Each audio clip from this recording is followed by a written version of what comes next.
이 시간에 함께 찬양하면서 하나님 앞에 나가도록 하겠습니다.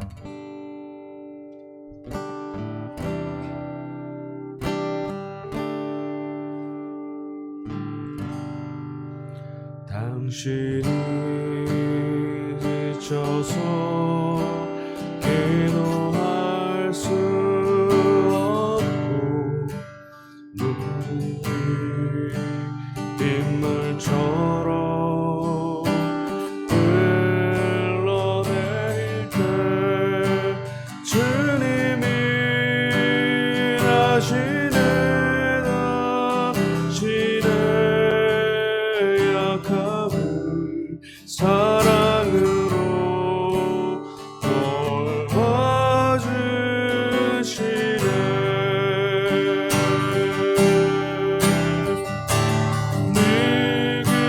네가 널 위하여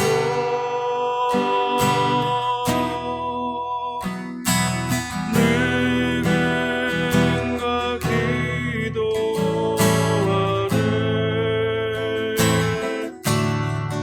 내가 홀로 외로워서 마음이 무너질 때 누군가 널 위해 기도하네. 당신이 외로이 홀로 남았을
마음속에 어려움이 있을 때, 마음속에 어려움이 있을 때, 마음속에 어려움이 있을 때, 주님 내게 먼저 오사 내 마음을 만지고,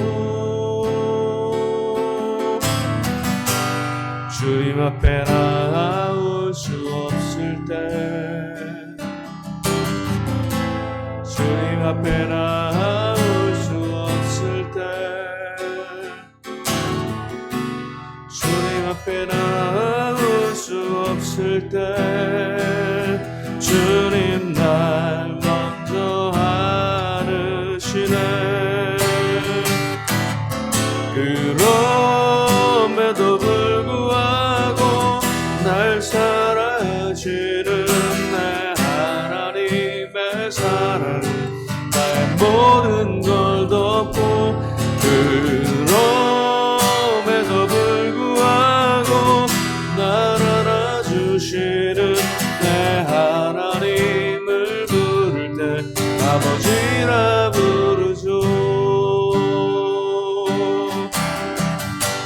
주님 앞에 나올 수 없을 때, 주님 앞에 나올 수 없을 때, 주님 앞에 나올 수 없을 때, 주님 날 먼저 안으시네. 그럼에도 불구하고 날 사랑하시는 내 하나님의 사랑은 나의 모든 걸 덮고, 그럼에도 불구하고 날 안아주시는 내 하나님을 부를 때 아버지라 부르죠. 그럼에도 불구하고 날 사랑하시는 내 하나님의 사랑은 나의 모든 걸 덮고, 그럼에도 불구하고 날 안아주시는 내 하나님을 부를 때 아버지라 부르죠. 내 하나님을 부를 때 아버지라 부르죠. 내 하나님을 부를 때 아버지라 부르죠.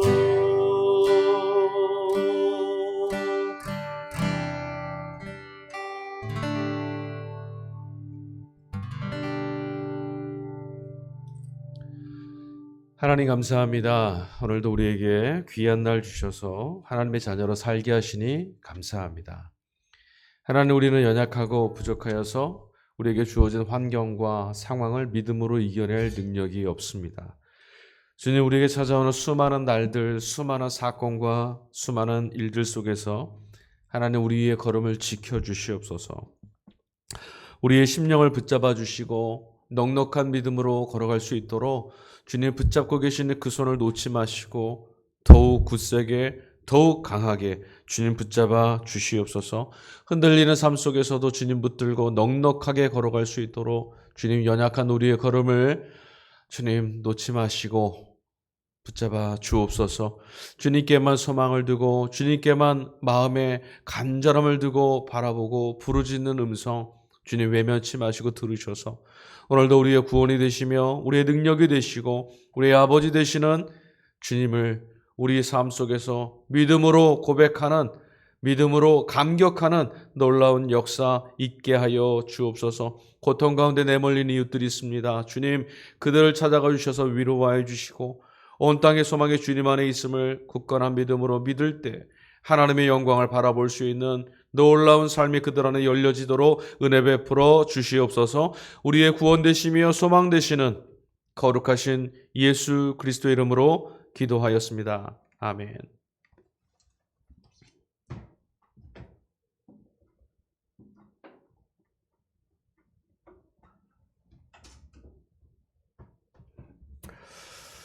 오늘 우리에게 주시는 하나님 말씀 함께 받도록 하겠습니다. 오늘 주시는 하나님 말씀 구약성경 전도서 1장 8절부터 18절까지의 말씀입니다. 1장 8절부터 18절까지의 말씀 찾으신 줄로 믿고 함께 봉독하도록 하겠습니다. 모든 만물이 피곤하다는 것을 사람이 말로 다 할 수는 없나니 눈은 보아도 족함이 없고 귀는 들어도 가득 차지 아니하도다. 이미 있던 것이 후에 다시 있겠고 이미 한 일을 후에 다시 할지라. 해 아래에는 새 것이 없나니 무엇을 가리켜 일으키를 보라 이것이 새 것이라 할 것이 있으랴. 우리가 있기 오래 전 세대들에도 이미 있었느니라. 이전 세대들이 기억됨이 없으니 장래 세대도 그 후 세대들과 함께 기억됨이 없으리라. 나 전도자는 예루살렘에서 이스라엘 왕이 되어 마음을 다하며 지혜를 써서 하늘 아래에서 행하는 모든 일을 연구하며 살핀즉 이는 괴로운 것이니 하나님이 인생들에게 주사 수고하게 하신 것이라. 내가 해 아래에서 행하는 모든 일을 보았노라. 보라 모두 다 헛되어 바람을 잡으려는 것이로다. 구부러진 것도 곧게 할 수 없고 모자란 것도 셀 수 없도다. 내가 내 마음속으로 말하여 이르기를 보라 내가 크게 되고 지혜를 더 많이 얻었으므로 나보다 먼저 예루살렘에 있던 모든 사람들보다 낫다 하였나니 내 마음이 지혜와 지식을 많이 만나 보았음이로다. 내가 다시 지혜를 알고자 하며 미친 것들과 미련한 것들을 알고자 하여 마음을 썼으나 이것도 바람을 잡으려는 것인 줄을 깨달았도다. 지혜가 많으면 번뇌도 많으니 지식을 더하는 자는 근심을 더하느니라. 아멘. 사랑하는 교회 여러분, 하나님의 은총과 자비하심이 여러분의 삶 가운데 영원히 함께 계시기를 주의 이름으로 간절히 축원드립니다. 주님은 신실하셔서 당신의 이름을 부르는 모든 백성들을 외면치 않으시고 늘 언제나 어떤 상황에서나 어떤 여건에서나 우리의 구원의 이름이 되어주실 줄 믿습니다. 오늘 전도서 1장의 후반부를 같이 읽었습니다. 여러분 제가 설교를 함에 있어서 부활에 관해서 설교하기 참 어려운 세대가 따로 있습니다. 특정한 세대가 있어요. 부활이라는 것은 기독교 신앙의 가장 중요한 핵심이기도 하지만 이 부활을 전하기에 참 어렵고 곤란함을 느끼는 세대가 있다라는 말씀입니다. 어떤 세대일까요? 부활을 전하기 가장 어려운 세대는 청소년들과 청년들입니다. 왜 그런 거 아니? 부활이라는 것은 다시 산다라는 것인데요. 다시 살기 위해서는 반드시 전제 조건이 하나 있습니다. 바로 죽는 것입니다. 하지만 청소년들과 청년 세대, 여러분 그들은 살 날이 많고 또한 살 날만 보다 보니까 죽음이라는 것은 생각해 본 적도 아마 없을 겁니다. 죽음에 대해서 가늠해 보거나 생각해 보고 또 내가 죽음 가운데 놓여 있는 존재라는 것을 인정하지 않고 또 그것을 숙고해 본 적이 없었기에 죽음을 전제로 하는 부활이라는 것이 전혀 와닿지가 않는 거죠. 남의 일 같습니다.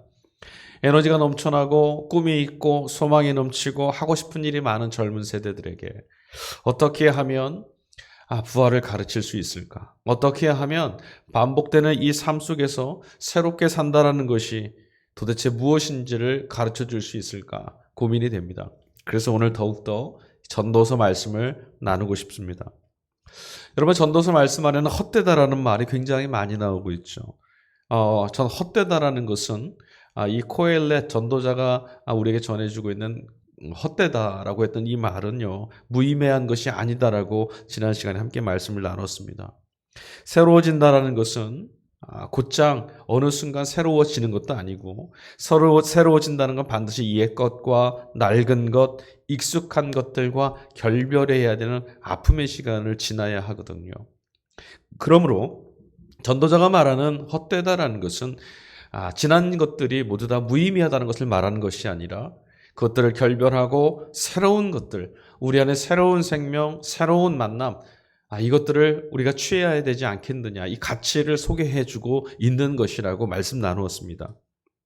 2절 말씀을 읽을 때 헛되고 헛되며 헛되고 헛되니 모든 것이 헛되다라고 말했던 이야기, 여러분 아직도 선명하게 기억이 나시죠? 모든 것들이 정말 세상 만물들이 순환 관계 안에 들어있고 하나님의 섭리 가운데서 이루어지고 있고 유지되어져 가고 있다라고 우리 말씀을 함께 배웠습니다. 역사라는 것은 순환되고 있는 것이고 역사라는 것은 늘 반복되는 것처럼 보인다라고 말씀도 드렸습니다. 기독교 신앙은요, 창조에서 종말까지 직선적인 시간관을 가지고 있습니다. 그래서 오늘 이 지난 시간에 나누었던 전도서에서 함께 읽은 순환적인 이런 역사관, 시간관과는 뭔가 좀 모순되는 것처럼 보일 수도 있어요. 전도서는 모든 것들이 순환되고 있다라고 하는 끝이 없이 계속 반복되는 것처럼 보여지는 그런 역사관을 우리에게 제시해주고 있지만 이 두 가지 다른 성경에서 성경 전체에서 우리가 읽게 되는 하나님의 역사관, 시작과 끝, 창조와 종말, 이 시간이 결국은 합쳐져야 된다는 것을 우리는 알고 있어야 돼요. 개개인의 시간에 있어서는 늘 반복되는 것 같은 절망과 또 아픔의 이야기들. 그러나 여러분, 이것이 어제와 똑같은 아픔, 똑같은 절망은 아닙니다. 어저께 우리가 경험했던 그것은 지나갔고요. 우리는 또 한 걸음 더 나아가서 우리에게 찾아오는 어려운 일들, 힘겨운 일들을 또 지나가고 있는 것이죠.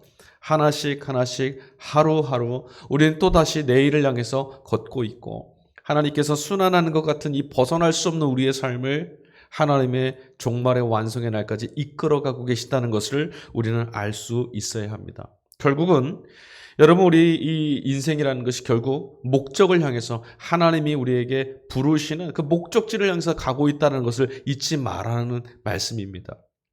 여러분, 결국은 내 이야기가 너의 이야기였고 너의 이야기가 우리 모두의 이야기라는 것, 순환되어져 가는 모든 일 속에서 그것이 결국은 남의 이야기가 아니라 우리 모두가 함께 짊어지고 하나님의 부르심을 쫓아 살아가야 될 이야기라는 것을 우리 기억해야 합니다. 실패의 자리에 있는 누군가를 볼 때 그것이 남의 이야기가 아니라는 것을 볼 수 있어야 하고, 절망 가운데 있을지라도 이 절망의 터널을 통과하고 있는 어떤 이의 이야기가 바로 내 이야기라는 것을 또한 우리는 바라볼 수 있어야 합니다. 이것이 바로 전도자가 코헬렛 우리에게 가져다주는 지혜이죠. 자, 8절부터 말씀을 함께 좀 보도록 하겠습니다. 모든 만물이 피곤하다는 것을 사람이 말로 다 할 수는 없나니 눈은 보아도 족함이 없고 귀는 들어도 가득 차지 아니하도다. 그리고 지혜가 많으면 결국 무슨 말을 하고 있냐면 번뇌도 많고 정말 만물이 모든 것들이 피곤하다, 이런 얘기를 좀 하고 있어요. 여러분, 이 전도자가 지금 우리에게 인생에 대해서, 진리에 대해서, 삶의 어떤 원리에 대해서, 하나님의 부르시는 우리의 어떤 말씀에 대해서 고민하지 말고, 공부하지 말고, 묵상하지 말고, 연구하지 마라, 이 말씀하고 있는 걸까요? 모든 만물이 피곤해한다, 모든 만물이 지쳐있다. 여러분, 이 말씀은 무슨 뜻일까요? 모든 만물은 지금 끊임없이 몸부림치고 있습니다. 생존을 위해서 몸부림치고 있죠. 만물이 지금 울부짖고 있습니다. 왜 그렇습니까? 생명이 결핍되어 있어서 그렇습니다. 성경은 우리에게 모든 만물이 다 신음하고 있고 모든 만물이 괴로워하고 고통스러워하는 것은 인간에 의해서 죄가 이 땅에 들어와 우리에게 주어진 생명이 파괴된 때문이라고 말하고 있습니다. 그래서 우리 끊임없이 몸부림칠 수밖에 없는 거예요. 내 안에 생명이 없으므로 그것을 얻기 위해서, 채우기 위해서 몸부림치게 됩니다. 이것이 우리 운명인 거죠. 하나님께서 이 죄의 사슬과 죽음의 권세, 지배를 모두 다 일거에 다 모든 것들을 다 심판하시기 이전까지는 우리는 이 틀에서 벗어날 수가 없습니다. 그렇다면 여러분, 결국은 모두가 다 이렇게 피곤하고 모두가 이렇게 치열하게 몸부림쳐야만 하는 것이라면, 아무것도 하지 않으면 그럼 피곤하지 않을 수 있을까? 그것도 하지 않고 이것도 하지 않고 그러면 괜찮은 것인가? 우리 이렇게 질문해 볼 수 있습니다. 전도자의 말은 몸부림으로 인해서 무언가를 자꾸만 우리가 해내야 되고 변화하게 만들어야 된다는 이 조급한 현실에 내몰려 있는 우리의 삶을 지금 돌아보라고 말하는 겁니다. 왜 이렇게 우리가 부지런해야 되고 왜 이렇게 바빠야 될 것이고 그 일로 인해서 왜 이렇게 지치고 고뇌해야 되는가라고 하는 말이죠. 만물에 비추어 보니 너무나 형편없이 바쁘게 살아가고 있는 우리의 모습들이 보입니다. 똑같이 순환의 역사를 하고 있는 것처럼 보임에도 불구하고 우리는 세상 만물의 모든 것들보다 더 바쁘고 지쳐 있어 보입니다. 그러고 보면 모든 것이 변해가고 있음에도 여전히 우리는 그 바쁨 속에서도 변하지 않는 우리 삶을 짊어지고 있는 거죠. 그러다 보니 여러분, 인간은 끊임없이 변화되어져가는 무엇인가를 갈망하면서 살다 보니 영원하고 변하지 않는 한결같은 어떤 것들을 자꾸 추구하는 마음을 갖게 됩니다. 우리 안에 더덥고 무의미한 것들을 견디지 못하고 그것들을 자꾸 힘들어해서 그것에 대한 반동으로 우리는 영원한 것을 자꾸 갈망하게 되는데, 그것이 바로 우리의 영원한 안식처, 우리 영혼이 쉼을 얻을 수 있는, 참된 쉼을 얻을 수 있는 하나님의 나라입니다. 하나님께서 우리 모두에게 영원을 사모하는 마음을 불어넣어 주셨다는데 정말 그런 것 같지 않습니까? 오늘을 바꿔가려고, 변화해 가려고, 여기서 좀 벗어나려고 몸부림치고 있으나 우린 또 한편으로는 변하지 않는 것, 그것을 갈망하는 마음을 갖고 있다는 거죠. 그 안에 있을 때만 참된 평화를 얻을 수 있다는 거예요. 여러분, 이런 것을 얻을 때, 이런 것을 발견할 때 여러분 진정으로 몸부림쳐야만 되는 이 삶에서 우린 벗어날 수 있습니다. 아무것도 하지 않아도 우리 존재만으로 용납을 받고 우리 존재만으로도 의미를 가질 수 있는 그곳에 있을 때, 그 품에 안길 때만, 그런 한결같은 것을 발견할 때만 우리는 평화를 얻을 수 있고 무의미와 좌절에서, 염려에서, 근심에서 벗어날 수 있습니다. 수없이 많은 문제들이 있지만 엄마 품에 안길 때 우리 마음이 뭉클해지고 그런 문제들이 염려되지 않고 그저 평안함을 경험할 수 있게 되는 것과 마찬가지로, 아무런 힘도 되실 수 없는 연로한 부모님들이 그들 품에 안길 때, 그들과 기댈 때 우리 마음이 편해지는 이유는 바로 이런 데 있겠죠. 이것처럼 우리는 의미 자체를 발견할 수 있을 때, 즉 우리 자신이 무언가의 조급함에 내몰리지 않아도 존재만으로도 귀하다고 용납될 수 있는, 한결같이 용납되어질 수 있는, 한결같이 사랑받을 수 있는, 한결같이 의미를 가질 수 있는 그 어떤 곳에서는 참된 평화를, 참된 구원을 경험할 수 있습니다. 어거스틴이라고 하는 교부는 바로 그것이 하나님이라고 정의합니다. 우리가 하나님을 만날 때 하나님 안에서만 내 영혼은 참된 안식을 얻을 수 있습니다라고 말합니다. 전도자가 말합니다. 눈은 보아도 족함이 없고 눈은 보아도 족함이 없다라고 말해요. 이게 도대체 무슨 말이겠습니까? 여러분, 우리의 감각이라는 것, 즉 우리의 모든 욕망과 눈으로 보는 것, 귀로 듣는 것, 생각하는 것, 손으로 만지는 것, 모든 것들은요 만족함이 없다라는 말이죠.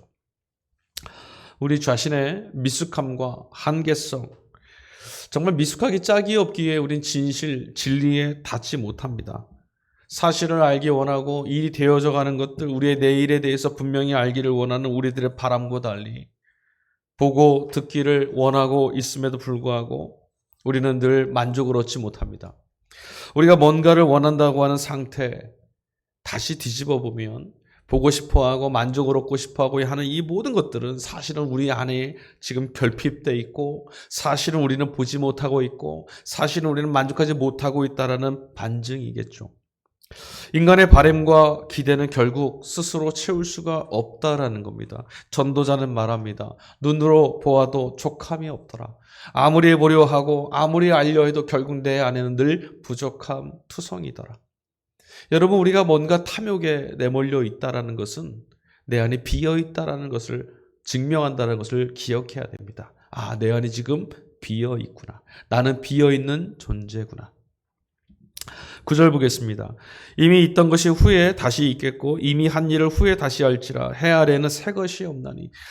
모두에 말씀드렸던 우리 1장 초반부에 읽었던, 전반부에 읽었던 내용과 또 반복되는 이야기가 또 등장하고 있죠. 게다가 지금 해 아래 새 것이 없답니다. 그러니까 인류의 역사 안에 늘 똑같은 것이 반복되어질 뿐이라는 거죠. 똑같은 것이 늘 반복된다는 것은 여전히 부족하고 여전히 채워지지 않고 있다라는 것이며, 또한 여전히 우린 채우려 하지만 채울 수 없다라는 말씀입니다.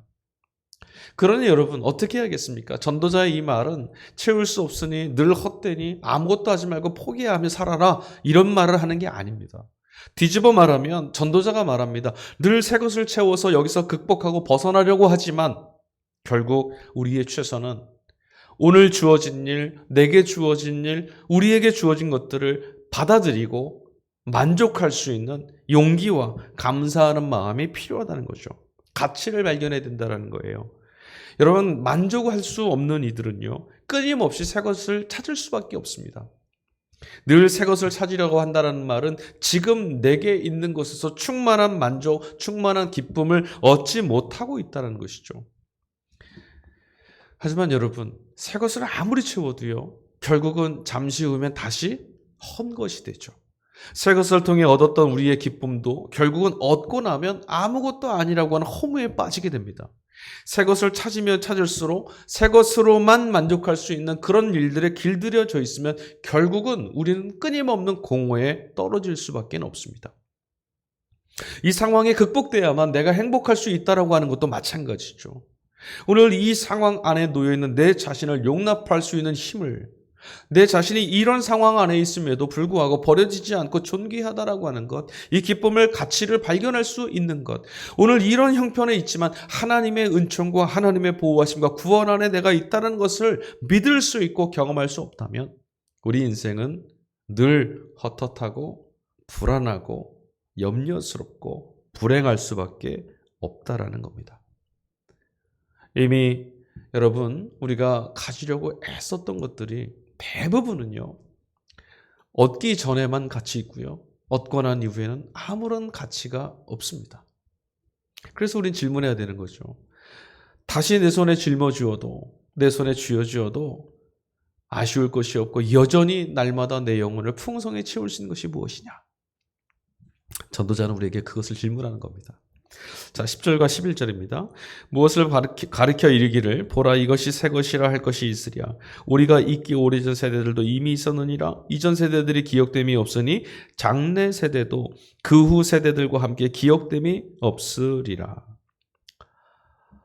우리가 이루어 가고 있는 것들, 우리가 얻으려 애썼던 것들, 우리가 또 많이 성취하고 누려왔던 것들이 결국은 여러분 늘 새로워지는 것처럼 보이고 늘 좀 변화되어져 가고 혁신되어져 간 것처럼 보이지만 또 그런 세상에 우리가 살고는 있지만 여러분 우리 인간, 우리의 고유한 인간다워져야 될 가치, 우리가 스스로 가져야 될 가치, 우리가 스스로 발견해야 될 가치, 우리 스스로 누려야 될 그런 가치들, 여러분 진리는 변하지가 않아요. 마땅히 변하지 않고 받아들여야 될 것들이 있어요. 여전히 반복되고 여전히 주석되어져 가고 있을 뿐 여러분 우리는 늘 변하지 않는 하나의 가치에 깃대어져야 된다는 것이 우리 잊지 말아야 될 가치라는 거예요. 성경의 메시지 여러분 무엇을 담고 있고 무엇을 가르쳐 줍니까? 변하지 않아야 된다는 분명한 가치가 있다는 것을 말하고 있지만 또 한편에서는요 성경은 우리에게 끊임없이 새로워질 것들을 또 요구하고 있습니다. 이 두 가지 가치가 성경 말씀 안에 들어있거든요. 이사야서 43장 19장 말씀해 보니 보라 내가 새 일을 행할 것이다 라는 말씀이 들어있어요. 예레미야 31장 31절에도 똑같은 말씀이 들어있습니다. 예수님 하나님께서 말씀하십니다. 내가 이스라엘 집과 유다 집에 새로운 언약을 맺을 것이다. 새로운 것들을 말씀하세요. 그뿐인가요? 신약 성경 안에도 끊임없이 새 것에 대한 이야기가 나옵니다. 바울 서신서를 통해서 끊임없이 우리에게 가르쳐주고 있죠. 누구든지 그리스도 예수 안에 있으면 새로운 피조물이다. 보라 이전 것은 지나갔으니 새 것이 되었다. 부활의 개념이 또한 무엇입니까? 이전 것은 죽고 새 것이 되었다는 새 생명이 되었다는 것 아니겠습니까? 예수 그리스도를 믿는다는 것, 부활의 생명에 참여한다는 것은 늘 새로워지는 것을 말합니다. 그런데 전도자는 지금 여전히 또한 질문합니다. 그럼에도 불구하고 새 것이 있겠느냐?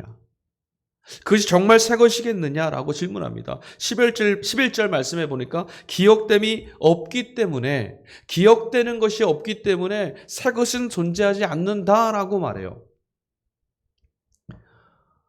기억됨이 없다. 여러분 우리 인간은 잊혀지는 것에 대해서 굉장히 무서워합니다. 사실 죽음이라는 것도 그렇죠. 여러분 우리 모두는 우리에게 주어진 생명을 누리고 살다가 하나님의 부르심을 받게 됩니다. 죽음이 공포스러운 것은 죽음 너머를 모르고 있기 때문이기도 하지만 죽음이라는 것에 덮여져서 우리가 잊혀질까? 이것이 무서운 거죠. 잊혀진다는 것은 곧장 무의미를 뜻하거든요. 그래서 우리가 무의미한 것, 아무런 의미가 없는 것처럼 보이는 것, 우리가 이런 거 굉장히 부담스러워하는 것이 바로 여기 있는 거죠. 우리는 모두 다 인정받고자 하는 욕구를 가지고 있습니다. 안목의 정욕이라고도 하는데요. 그래서 존재감을 갖기도 원하고 어떤 특권을 좀 얻기를 원하고 인정받기를 우리는 끊임없이 바라고 있습니다. 우리는 내 인생이라고 말하면서 살고 있지만 결국은요, 나를 중심으로 세상이 작동하지 않고 있다. 사실 내 인생이 세상의 중심이 아니라는 것을 결국은 깨닫게 됩니다.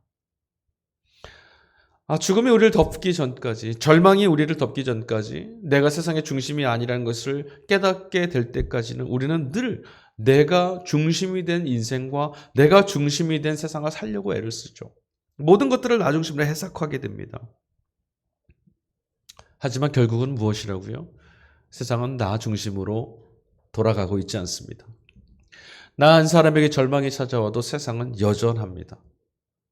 나 한 사람의 죽음에 덮어 씌워져도 세상은 여전히 존속되어 있고 사람들은 여전히 자신들의 삶을 시끌벅적 살아갑니다. 변함이 없죠. 그러므로 여러분, 오늘 우리에게 주어진 시간을 어떻게 살아야 될지 고민해 봐야 합니다. 우리에게 주어진 이 시간을 무의미로 그냥 소멸시킬 수는 없습니다. 날마다 새로워지고 있는 세상 가운데 오늘 내게 주어진 이 시간을 어떻게 무의미 속에 몰각시키지 않고 하나님이 주신 귀한 이 시간을 의미로 길어 올릴 수 있을까? 자, 12절과 13절입니다. 나 전도자는 예루살렘에서 이스라엘의 왕이 되어 마음을 다하며 지혜를 써서 하늘 아래에서 행하는 모든 일을 연구하며 살핀즉 이는 괴로운 것이니 하나님이 인생들에게 주사 수고하게 하신 것이라. 괴로운 것이다. 또 이렇게 나옵니다. 힘과 권력이 아니라 마음과 정말 정성을 다해서 지혜를 얻기를 힘쓰고 또 그 얻었던 것들을 어떻게 하면 이 지혜를 발현하며 살 수 있을까? 지금 이 전도자는 그것을 고민하고 있습니다. 근데 이 전도자가 바로 예루살렘에서 이스라엘의 왕이 된 자라고 합니다. 한편으로 보니 참 부럽습니다. 이런 왕이 있었다라는 것이. 권력이라는 것을, 힘이라는 것을 제 자신을 위해서, 제 자신의 욕망을 채우는 것을 위해서 사용하는 것이 인간의 보편적인 못난 본성인데 적어도 이 전도자는 권력을 갖고 있었음에도 불구하고 그런 지위가 있었음에도 불구하고 끊임없이 지혜를 구하였고 끊임없이 마음을 다해 그 지혜를 통해서 자신의 처해진 상황과 자신이 통치해야 될 나라와 백성들에게 흘려보낼 것을 고민하고 있었어요. 그러니 얼마나 정직하고 귀한 모습입니까? 13절 말씀에 보니까 마음을 다했다라고 말합니다. 마음이라는 것은 해부라고 하는 말인데요. 심장, 정신이란 걸 뜻해요. 그러니까 자신의 온 정신과 뜻을 다해서라는 거죠. 그 다음 지혜를 써서라고 말하는데 지혜란 말은 호크마라고 하는 말입니다. 이 호크마라는 것은 단순하게 어떤 지식을 얻었다는 것이 아니라 우리의 살아가는 모든 것들에 참된 지혜를 얻었다는 것이죠. 그 모든 것들을 다하여서 살아가면서 체득한 것들, 배웠던 것들, 지식들, 경험들 다 합친 것이 호크마거든요. 그런 것들을 다 해서라고 하는 말이에요.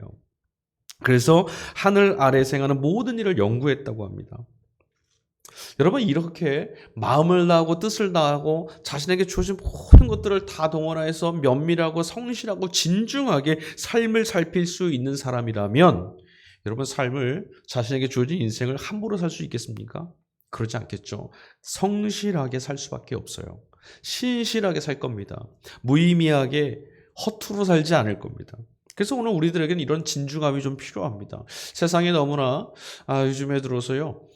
물질의 세상이 되어버려서 그런 것인지 아니면 소비되어지는 그런 세상인지 아니면 정말로 아무것도 의미가 없다라고 하는 패배주의 때문인지 몰라도 정말 의미 없는 무의미한 허튼 그런 말들 그런 우스갯소리들 그냥 마구 이렇게 좀 쏟아붓는 그런 모습들을 보게 됩니다.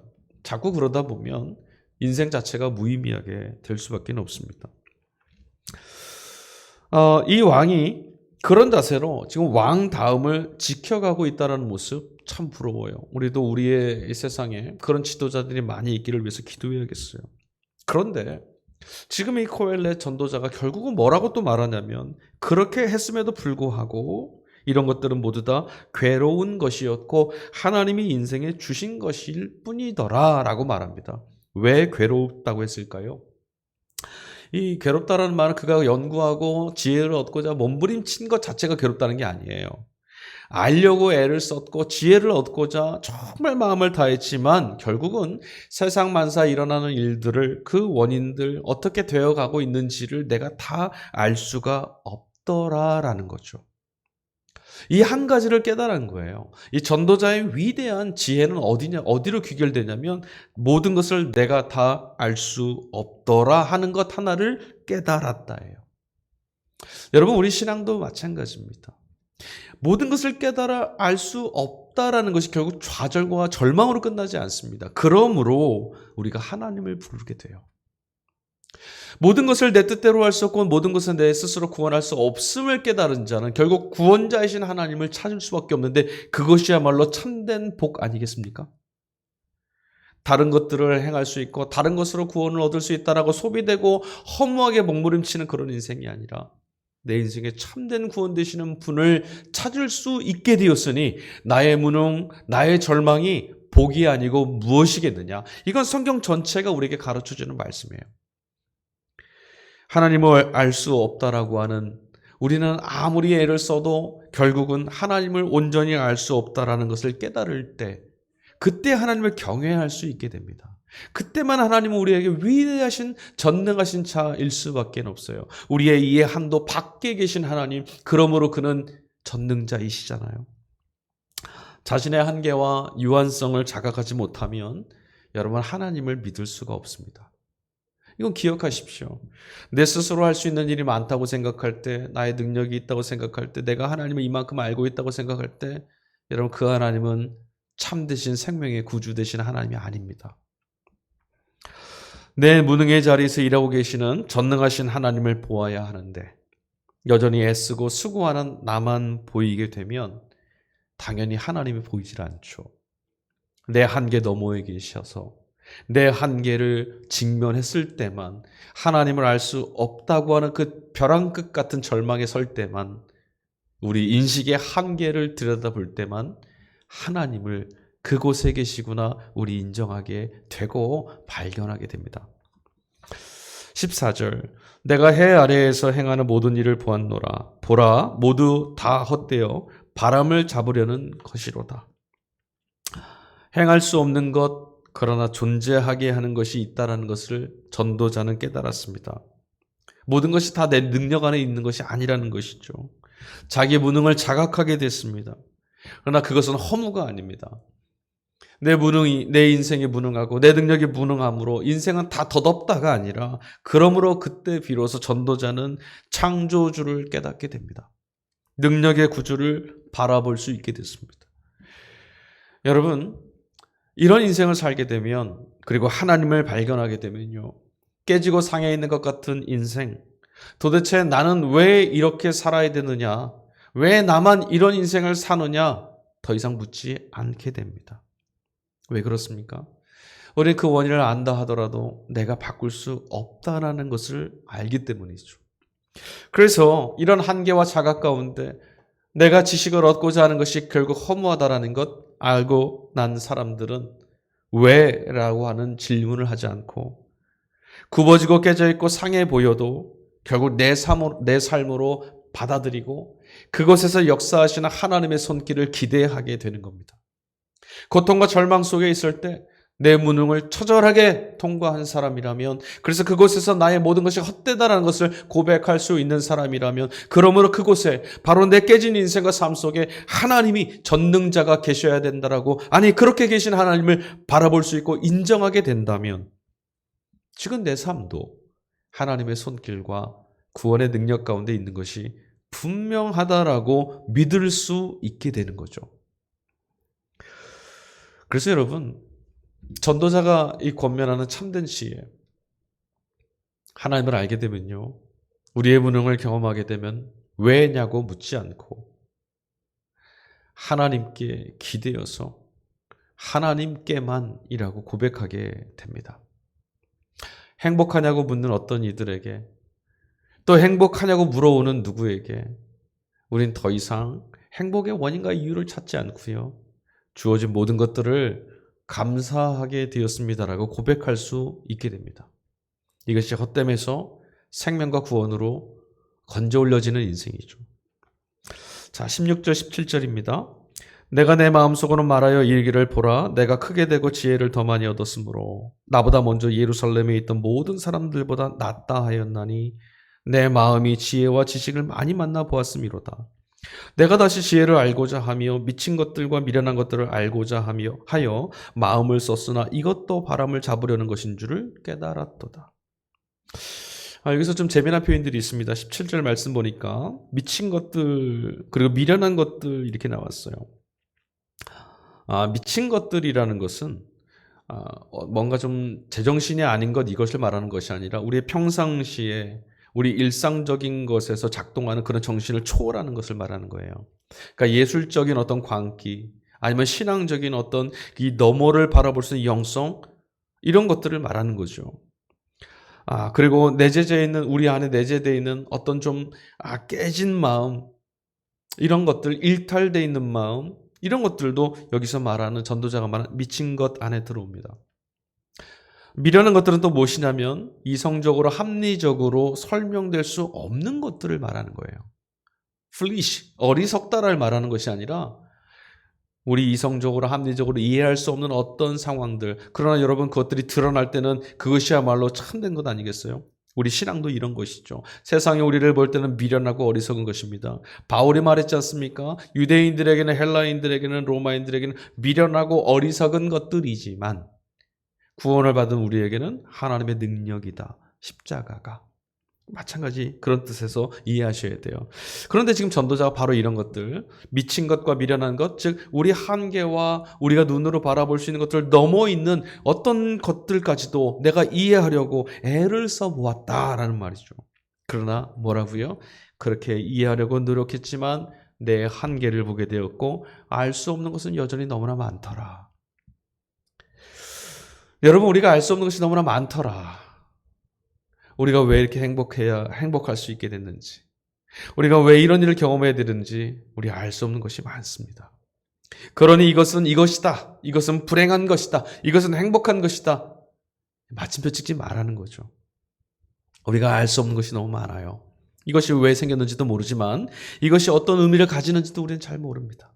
그리고 이 일들이 앞으로 어떻게 펼쳐갈지도 우리는 잘 모릅니다. 그러니 모른다는 것을 신비로움으로 기대하는 마음으로 바꿔둬야 되지 않겠어요? 자, 18절 지혜가 많으면 번뇌도 많으니 지식을 더하는 자는 근심을 더하게 된다. 이게 참 희한하죠. 잠언서 같은 경우에는 지혜를 얻으면 얻을수록 귀하다. 지혜를 얻어야 된다. 중요시했는데 전도자는 지금 뭐라고 말하냐면 오늘 말씀 안에 오히려 지혜를 얻게 되면 피곤하다. 그러니 갖지 말아라 이런 식으로 들립니다. 하지만 여러분 전도자가 지금 우리에게 전하는 말은 세상에 비합리적인 것 정말 이성적이지 않은 것 자연스럽지 않아 보이는 것까지 내가 다 답해보려고 했던 것들 그것에 대한 원인을 다 분석해보려고 했던 것들 얼마나 어리석은 것인지를 내가 이제 깨닫게 되었다라고 말하는 겁니다. 다시 말하면 자신의 한계를 나는 이제 받아들이게 되었다라는 거예요. 세상 만민보다 뛰어난 지혜와 지식을 가진 자라고 생각했었는데 결국은 인생이란 내가 다 답할 수 없더라. 사랑하는 성도 여러분, 세상은 우리가 답할 수 없는 것이 참 많습니다. 우리 인생도 우리 스스로 답할 수 없는 것들로 가득합니다. 오늘 우리가 서 있는 자리는 우리 스스로 답할 수 없는 것들입니다. 오직 하나님 안에 있을 때 우리 인생의 주인 되시는 그분 안에 있을 때만 우리는 이 답을 찾을 수 있고 아니 이 답 넘어 모든 것들 안에서 상처받고 좌절한 것이 아니라 만족하고 감사할 수 있는 길을 발견할 수 있습니다. 사랑하는 성도 여러분, 내 자신이 무능하다는 것을 인정하십시오. 그리고 내가 무능한 그 자리에 하나님은 유능하시고 내가 답할 수 없는 그곳에 하나님은 답이시라는 것을 믿으십시오. 그 하나님을 믿고 신뢰할 때 우리는 절망하는 삶 속에서도 넉넉한 하나님의 구원을 경험하게 될 것이고 무의미 속에 떨어지는 헛된 인생이 아니라 하나님의 구원에 길어 올려진 참되고 의미 있는 인생, 세상을 향해 복이 되는 인생이 될 줄로 믿습니다. 우리를 주님이 이 진리의 삶으로 초대하셨습니다. 아멘.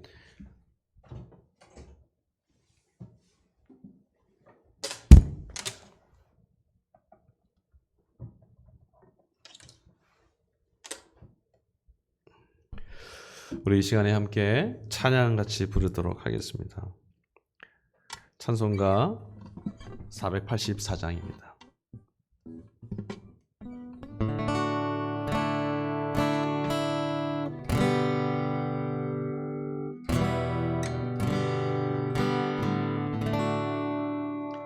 내 맘에 주여 소망 되소서. 주 없이 내 모든 헛되어라.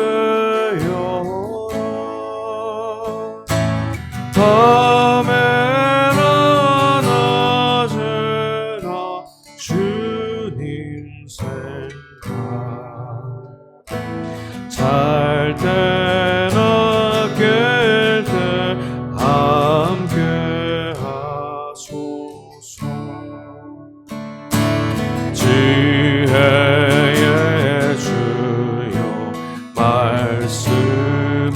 말씀으로써 언제나 내 안에 계십소서. 주는 내 아버지 나는 아들. 주 안에 내가 늘 함께하네.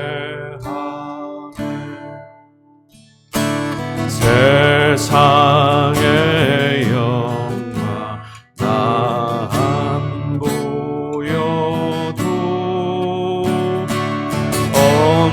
언제나 주님은 나의 기여.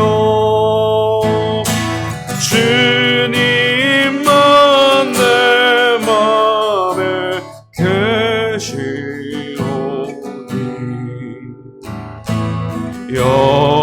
영원한 주님 참 귀하셔라.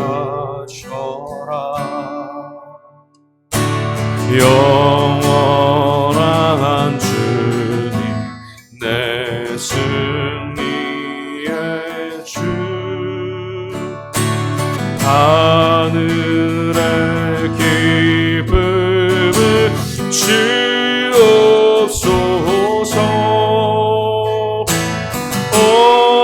어떠한 고난이 닥쳐와도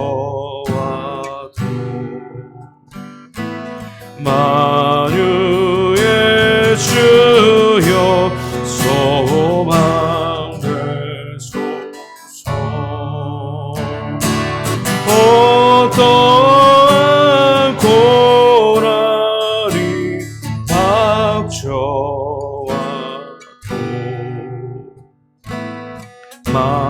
만유의 주여 소망 되소서.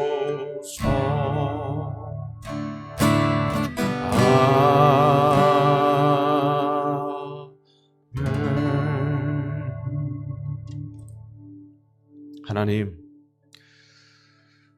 우리 스스로가 삶을 구원해낼 수 없는 피조물임을 기억하게 하시고 우리 인생을 구원하려고 하는 우리들의 몸부림이 무의미하고 헛되다라는 것을 진리의 말씀 앞에서 깨닫게 해주시니 감사합니다. 내 자신이 무능하고 내 자신의 십자가를 짊어지며 나를 부인할 때 바로 그것에서 하나님의 역사를 만날 수 있음을 오늘 말씀을 통해 엿볼 수 있게 해주시니 감사합니다. 나의 민낯을 바라보는 것이 두려워서 몸부림쳤던 우리인데 오늘 말씀을 보니 내가 패망하고 내가 무능해지는 바로 그것에서 역사하시는 하나님의 구원을 만날 수 있다는 것을 봅니다. 주님, 오늘의 고난이 오늘의 삶에 답답하고 답을 찾을 수 없는 이 무거운 짐이 내 스스로 답을 찾을 수 없어 절망해야 될 이유가 아니라 그러므로 헛되다고 버려야 될 그런 인생이 아니라 바로 하나님께 맡겨서 하나님만이 구원하시는 구원의 역사와 이어지는 바로 그 인생임을 깨닫게 하시니 감사합니다. 하나님, 오늘 우리들의 모든 절망을 주님 앞에 내려놓습니다. 이 절망 앞에서도 구원하시는 하나님의 손을 경험하게 도와주시고 주님의 구원하심이 있으니 감사하게 해주시고 주님의 구원이 있으니 놀랍고 경이로우며 감격하고 감사한 마땅함이 아닌 날마다 하나님의 구원과 이어져 있는 새로운 날들 길어 올리게 하여 주시옵소서. 우리들의 무능과 우리들의 절망과 우리들의 헛됨을 뛰어넘어 창조주이신 하나님의 영광과 구원의 날들이 이어지게 하여 주시옵소서. 날마다 새로운 역사를 이루어 가시는 하나님 앞에 나아가게 하셔서 답할 수 없고 답을 찾을 수 없어 그리함으로 날마다 몸부림쳐야만 했던 그 반복되어지는 일상에서 벗어나 하나님의 넉넉한 구원에 기대어 참된 안식을 누리게 하여 주시옵소서. 오늘도 우리에게 새날을 허락하여 주시며 날마다 구원의 역사를 이루어 가시는 참되신 주님, 영원히 세상 끝날까지 우리와 동행하여 주시옵소서. 언제나 어디서나 우리의 구원의 능력이 되어주시고 부활의 참된 생명이 되어주시는 무의미와 절망과 죽음에서 우리의 구원이 되시는 예수 그리스도의 이름으로 감사하며 기도하였습니다. 아멘. 주기도문 하겠습니다. 하늘에 계신 우리 아버지여, 이름이 거룩히 여김을 받으시오며 나라에 임하옵시며 뜻이 하늘에서 이루어진 것 같이 땅에서도 이루어지이다. 오늘날 우리에게 일용할 양식을 주옵시고 우리가 우리에게 죄 지은 자를 사해 준 것 같이 우리 죄를 사해 주옵시고 우리를 시험에 들게 하지 마옵시며 다만 악에서 구하옵소서. 대개 나라와 권세와 영광이 아버지께만 영원히 있사옵나이다. 아멘.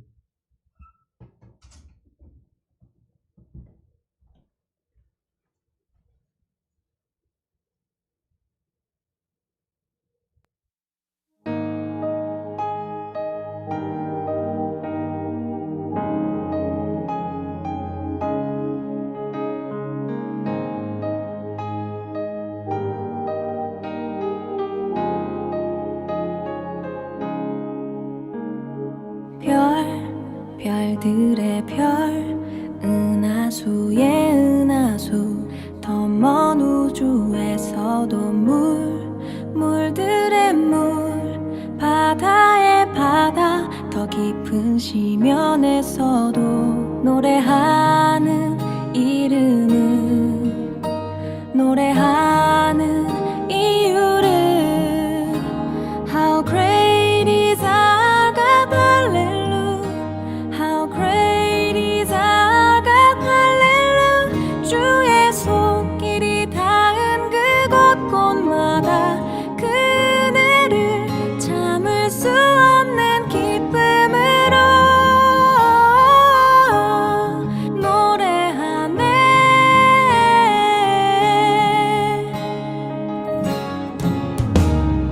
다 알게 되리 하나님 창조하신 그 놀라운